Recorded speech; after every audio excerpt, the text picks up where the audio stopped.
नगरीय जमीन बचाओ संघर्ष समिति के प्रतिनिधि मंडल आज महामहिम राज्यपाल के समक्ष हम लोग गए और नगरीय जमीन के बातों को लेकर के हम लोगों ने कहा कि कृषि योग्य जमीन है, 5वीं सूची का अंतर्गत आता है, पेशा कानून के अंतर्गत ग्राम सभा की सहमति नहीं ली गई है, भूमि अधिग्रहण कानून 2013 का भी निर्वहन नहीं किया जा रहा है।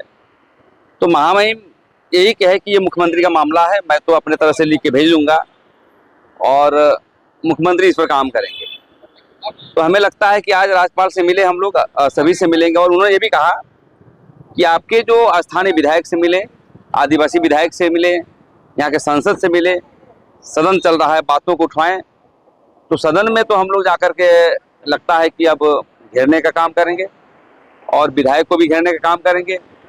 लेकिन महामहिम से पूछना चाहता हूँ आपके मीडिया के माध्यम से, आप 5वीं सूची के क्षेत्र के कस्टोडियन हैं, अभिभावक हैं, संविधान प्रमुख हैं, आप इसको अपने ताकतों से जो है इस्तेमाल करिए और यहाँ के मुख्यमंत्री को कहिए, इस पर विचार करिए कि भाई वो एक कृषि योग्य जमीन है, जीवन यापन करने का एकमात्र साधन है। इसलिए रिम्स 2 का हम लोग विरोधी नहीं, बल्कि कृषि योग्य जमीन जो बनाया जा रहा है उसका विरोधी हैं।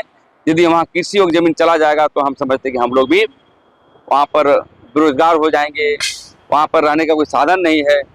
तो अब एक ही उपाय है हम लोगों को, आंदोलन, और आने वाला समय अब किसी की बात नहीं सुनेंगे, आंदोलन के रूप में ही हम लोग हासिल करने का काम करेंगे। पहुंचे हुए हैं, क्या कुछ बातें हुई? आज हम लोग नगरीय बचाओ संघर्ष समिति के तत्वाधान में प्रतिनिधि मंडल हम लोग महामहिम राज्यपाल से मिले और हम लोग का यही फरियाद रहा कि नगरी का जमीन को बचाया जाए। उनकी तरफ से पॉजिटिव जवाब नहीं मिला। उनका कहना कि सरकार से मिलिए, मुख्यमंत्री से मिलिए, वे हमारे कस्टोडियन होते हैं, आदिवासी क्षेत्र के हमारे महामहिम राज्यपाल, उनका विशेष अधिकार के तहत इसको बचाया जा सकता है।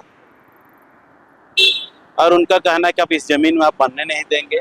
हम लोग का नगरीय 2, 3, 4, 5 बनाए, स्वागत है, लेकिन कृषि योग्य जमीन छोड़ के बंजर जमीन झारखंड में अनोखे है। अब आप बनाइए, 3 to 5 बनाइए, हमारा स्वागत है पूरा नगरी का और इस बचाओ समिति का। लेकिन उस कृषि योग्य जमीन में बनाना और ये बलपूर्वक सरकार अपना शक्ति दिखाना, ये कहाँ तक न्यायपूर्ण है?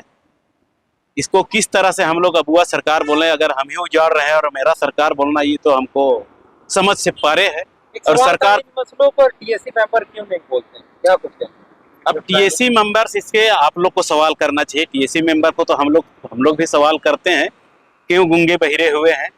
ये आप टीएससी मेंबर विशेष आदिवासी विधि विधान के लिए है।